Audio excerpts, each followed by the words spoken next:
আপনারা দেখছেন আদর্শ তিতুমির পত্রিকা, সঙ্গে রয়েছি আমি ধৃতরাষ্ট্র। আজকে আপনাদেরকে আমরা আবার দেখাবো। আমরা এর আগে আপনাদেরকে দেখাচ্ছিলাম তো যে বেলঘরিয়া থানার মধ্যে কিভাবে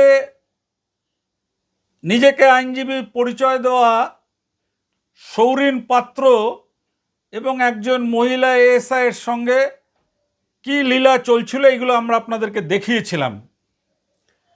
কিন্তু দেখুন, আমরা সবসময় বলি যে যেটা সত্যি সেটা আমাদেরকে তুলে ধরতেই হবে, তার জন্য যাই ঘটনা ঘটুক না কেন, যাই হোক না কেন।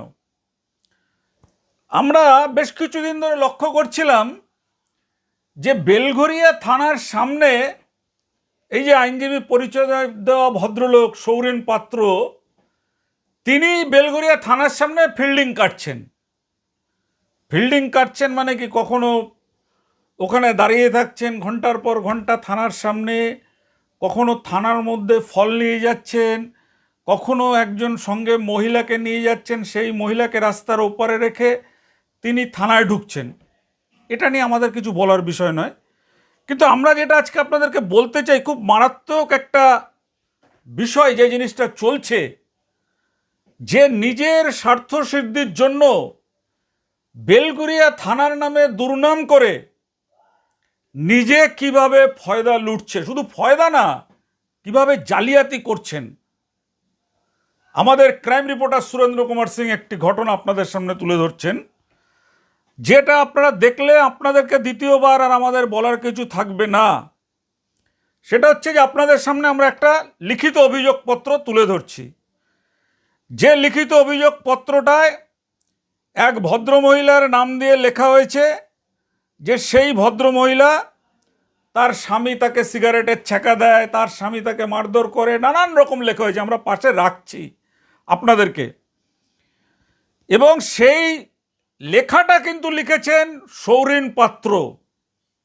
আমরা দায়িত্ব নিয়ে, চ্যালেঞ্জ নিয়ে বলছি যে এই লেখাটির সাথে আমরা প্রমাণ দিচ্ছি যে সৌরিন পাত্রর যে হাতের লেখা। চাইলে যে কোনো তদন্তকারী সংস্থা এটা তদন্ত করে দেখতে পারেন। চিঠিটা লিখলেন সৌরিন পাত্র, সই করলেন টিপসই, যিনি লিখলেন তিনি টিপসই দিলেন, খুব ভালো কথা। অভিযোগপত্রটা জমা পড়ল 25/3/2026। এবার অভিযোগপত্রের পাশে লেখা হলো, লেখক বলে জয়শ্রী দাস, সাং গভর্নমেন্ট কলোনি 3 নম্বর, কি লিখলেন আমরা জানি না। সেই মানে লেখককে, তার হাতের লেখা কোনো রকম যাচাই না করেই অভিযোগপত্র নিয়ে নেওয়া হলো, এবং নিয়ে সেই অভিযোগপত্রের বেসিকে একটা কেস হয়ে গেল। খুব ভালো কথা, কেস হলো। ওই একই দিনে আমরা আরেকটা চিঠি আপনাদেরকে দেখাচ্ছি, দেখুন 25/3/2026। সেই লেখাটাও এই যে আইনজীবী পরিচয় দেওয়া ভদ্রলোক, যাকে দেখাচ্ছিলাম আপনারা কোর্টে কান্না করছিল, সেই লোকটির সঙ্গে ওই এএসআইয়ের কি সম্পর্ক রয়েছে, বেশ কিছু তথ্য প্রমাণ আমরা দিয়েছিলাম। এর আগে আপনারা জানেন যে বীজপুর থানাতে পুলিশ অফিসার পরিচয় দিয়ে এই মহিলাকে তখন ক্লোজ করা হয়েছিল, আর এই সৌরিন পাত্রকে গ্রেপ্তার করা হয়েছিল। এইগুলো ঘটনাগুলো সবই আপনাদের জানা। এইবার এইখানে আমাদের ব্যারাকপুর মাননীয় পুলিশ কমিশনারেট অফিসে সৌরিন পাত্র, এই ভদ্রমহিলা যার নাম আরতি দাস আর জয়শ্রী দাস হচ্ছে তার মেয়ে, তাদেরকে নিয়ে চলে গেলেন কোথায়? ব্যারাকপুর পুলিশ কমিশনারেটে। সেখানে গিয়ে কী করলেন? সেখানে গিয়ে লিখলেন যে বিষয় লেডি এএসআই হ্যারিয়েট তির্ককে মিঞ্চ দুর্ব্যবহার ও খারাপ ভাষা প্রয়োগ। আমি জানি না, এই লেখা দুটো দেখে আপনারাই বলবেন যে কি করে এরা মানে আইনজীবী হলো, আর কোন ইউনিভার্সিটি থেকে বা এদের আইনজীবীর ডিগ্রি দিল। কারণ এই ভদ্রলোকের বারাসাত আদালতে একটি চেম্বার আছে, কিন্তু বারাসাত আদালতে আমরা যতটুকু দূর খোঁজ খবর নিয়ে জেনেছি যে তাকে 2টো বার থেকেই ডিসবার করে দেওয়া হয়েছে তার নানার অনৈতিক কাজ কারবারের জন্য। তো তাকে, সেই লোকটাকে দেখি এখন বারাসাতে ছেড়ে এসে ব্যারাকপুরে ঘোরে, আমাদের কোনো আপত্তি নেই। কিন্তু এখানেও 25/3/2026 তারিখে থানাতে বলা হলো যে এখানে এফআইআর করতে গেছিলেন তাকে 3 ঘন্টা বসিয়ে রেখেছে, চা ডিম টোস্ট খেয়েছে থানায় ওই মহিলা পুলিশ অফিসার। আসলে এই মহিলা পুলিশ অফিসারের সাথে সৌরিন পাত্রর লড়াই। সৌরিন পাত্র চাইছে যে কাউকে দিয়ে ওই মহিলা পুলিশকে আবার নিজের গ্রিপে বশ্যতা স্বীকার করাতে, মানে যাতে মহিলা পুলিশের সঙ্গে আবার নিয়ে তাকে নিয়ে থাকতে পারে, তাকে নিয়ে চলতে পারে। মানে এই ধান্দাবাজির জন্য এই মহিলাকে নিয়ে গেলেন সিপি অফিসে। দেখুন আমরা দেখাচ্ছি, সে একই লোকের লেখা, দেখুন একই লোকের লেখা 25 দিন। তাহলে 25 দিনে যদি বেলঘরিয়া থানায় অভিযোগ লিপিবদ্ধ হয়ে গেল, এফআইআর হয়ে গেল, তাহলে আবার এখানে 25/3/2026 তারিখ কিভাবে সিপি অফিস অভিযোগ জমা পড়ল?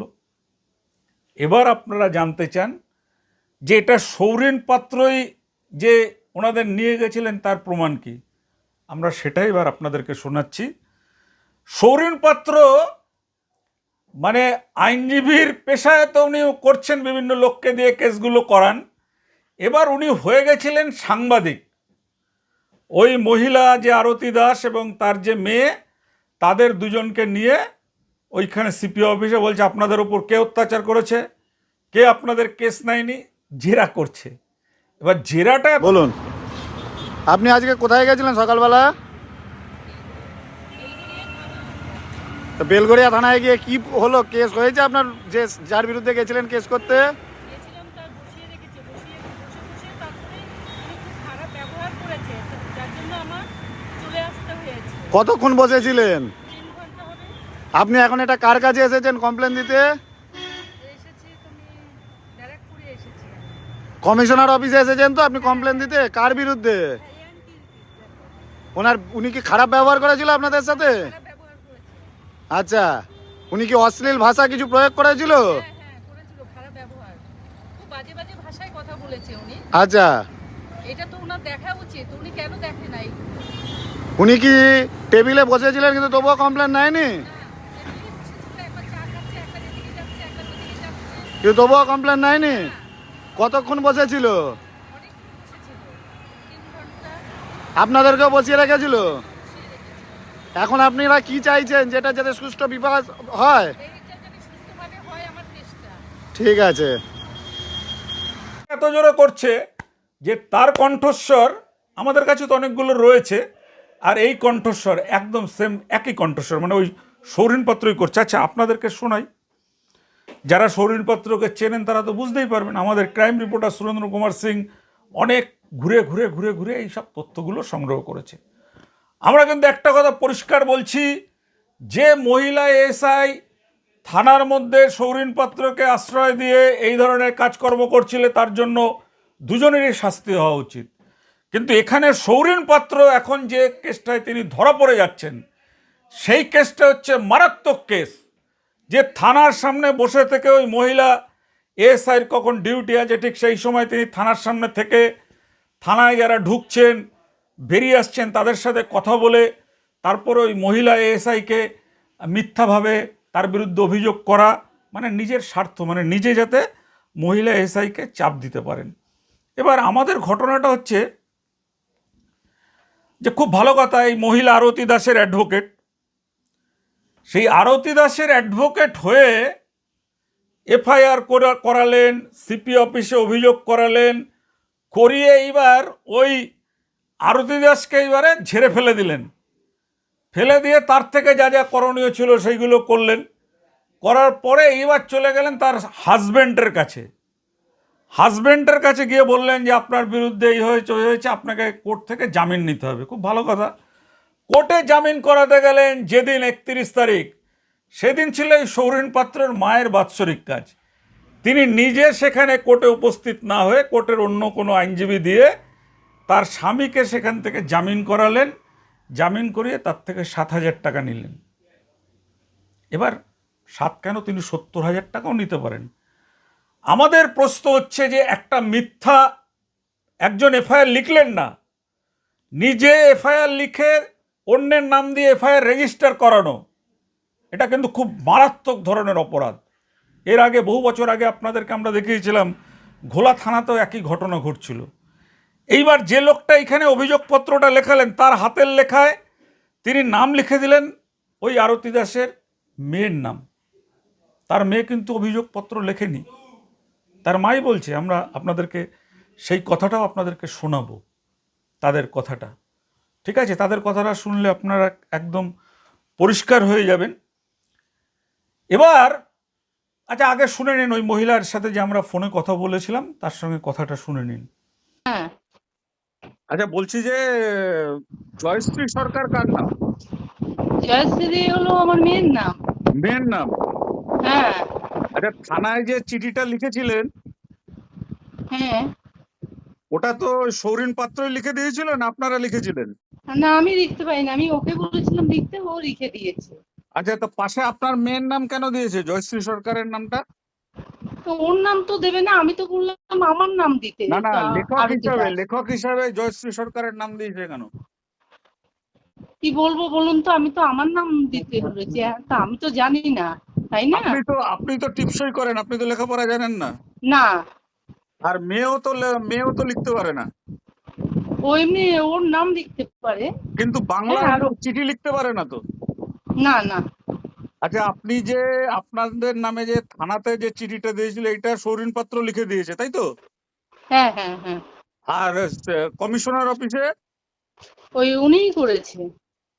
তুমি কোনো সই করনি?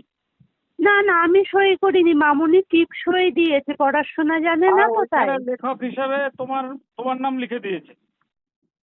না না, আমার নাম তো লেখেনি, মামুনির নিচে ওই আঙ্কেলটা সাইডে যে লিখেছে না, হ্যাঁ হ্যাঁ ওখানে তোমার নাম লিখে দিয়েছে জয়শ্রী দাস। হ্যাঁ, সাইডে মনে হয় লিখতে পারে যে আমি মনে হয় সই করে দিয়েছি, তাই মনে হচ্ছে উনি লিখে দিয়েছিল আরতি দাস বলে আর নিচে। তোমার মার নাম? হ্যাঁ, আমার মামুনির নাম, তারপরে মনে হয় তোমার নাম সাইডে হচ্ছে আমার। জয়শ্রী। হ্যাঁ হ্যাঁ, জয়শ্রী। কিন্তু তুমি তো আর লেখনি লেখাটা। না না, আমি লিখিনি। লেখাটা তো লিখেছে ওই সৌরিন পাত্রই। হ্যাঁ হ্যাঁ, ওই আঙ্কেল লিখেছে। হ্যাঁ, ওই আবার হ্যাঁ আঙ্কেল, ঠিক আছে আঙ্কেল, ডিস্টার্ব ভালো করলাম আপনাকে। ভালো থেকো। হ্যাঁ হ্যাঁ আঙ্কেল, আপনিও ভালো থাকবেন। মহিলার কথা তো আপনাদেরকে আমরা শোনালাম। এবার আমাদের কাছে খবর এসছে যেটা, যে বেলঘরিয়া থানা থেকে ব্যারাকপুর যে আদালত আছে, সেই আদালতের যারা আইনজীবীদের সমিতি থাকে বা আইনজীবীদের ইউনিয়ন আছে, তাদের কোনো নেতার সাথে ফোন করে বলা হয়েছে যে সৌরিন পাত্রকে বেলঘরিয়া থানা থেকে মানে সরে যাওয়ার জন্য। বুঝতে পারছেন কতটা তিনি একটা থানার নাম ভাঙিয়ে কিভাবে থানার মধ্যে বসে এই 2 নম্বরই কাজ করছিল। দেখুন, আমাদের কিন্তু প্রত্যেকটা আইনজীবীর প্রতি শ্রদ্ধা আছে, যারা সত্যিকারের মানুষের পাশে দাঁড়ান। এই একটি লোকের যে কেলেঙ্কারিটা আমাদের সামনে উঠে এসছে, আমরা এটা প্রচার না করলে মানুষ জানতেন কি করে যে এই লোকটা এই ধরনের 2 নম্বরই কাজও করেন। প্রথমত তার নিজের স্ত্রীকে ডিভোর্স হওয়ার আগে তিনি একবার গ্রেপ্তার হয়েছিলেন বারাসাত আদালতের মধ্যমগ্রাম বারাসাত থানাতে। সেখান থেকে তখন আইনজীবীরা সব তার পাশে দাঁড়িয়ে তাকে জামিন করিয়েছিলেন। তারপরে তিনি আবার একটা বয়স্ক মহিলা, তার সঙ্গে সম্পর্ক গড়ে তুললেন, তাকে বিভিন্নভাবে তাকে হেনস্থা করলেন, হেয় প্রতিপন্ন করে তারপর চলে গেলেন এই মহিলার কাছে, পুলিশের এএসআইয়ের কাছে, বললেন তাকে বিয়ে করেছেন। সমস্ত ছবি টবি দেখালেন যে মহিলা তার বাড়িতে থাকেন, মহিলার নামে তার বাড়িতে স্কুটি রাখা হয়েছে। এগুলো সবই প্রমাণপত্র আপনাদেরকে দিয়েছে। কিন্তু সেই লোকটা যখন আমরা দেখলাম যে আসলে তার কান্নাটা হচ্ছে একটা নাটক, না হলে যে কোনো আইনজীবী ধরুন, সেই আইনজীবী যদি তার স্ত্রীর হয়ে তিনি থানাতে অভিযোগ লিখলেন, পুলিশ কমিশনারের কাছে অভিযোগ লিখলেন, এইবার তিনি তার স্বামীর ঠিকানা ওইখান থেকে জেনে নিয়ে স্বামীর বাড়িতে পৌঁছে গিয়ে স্বামীকে বললেন আপনাকে আমি জামিন করাচ্ছি, শুধু সিগনেচারটা নিজে করলেন না ওকালতনামাতে। যেখানে ওকালতনামাতে আইনজীবী, সেখানে অন্য আইনজীবীকে দিয়ে সই করালেন আইনকে বাঁচানোর জন্য। ভাবতে পারছেন? এই যে আমরা বলি না যে ধরুন যারা অপরাধের কিনারা করে, অপরাধের মোকাবিলা করে, তারা নিজেরাই যদি অপরাধী হয় সেটা ধরা কিন্তু খুব মুশকিল। আজকে আমরা এটা আপনাদেরকে দেখাচ্ছি, পুলিশের উদ্দেশ্য আমরা দেখাচ্ছি যে কিভাবে পুলিশের থানাতে এইভাবে কাজ হতে পারে।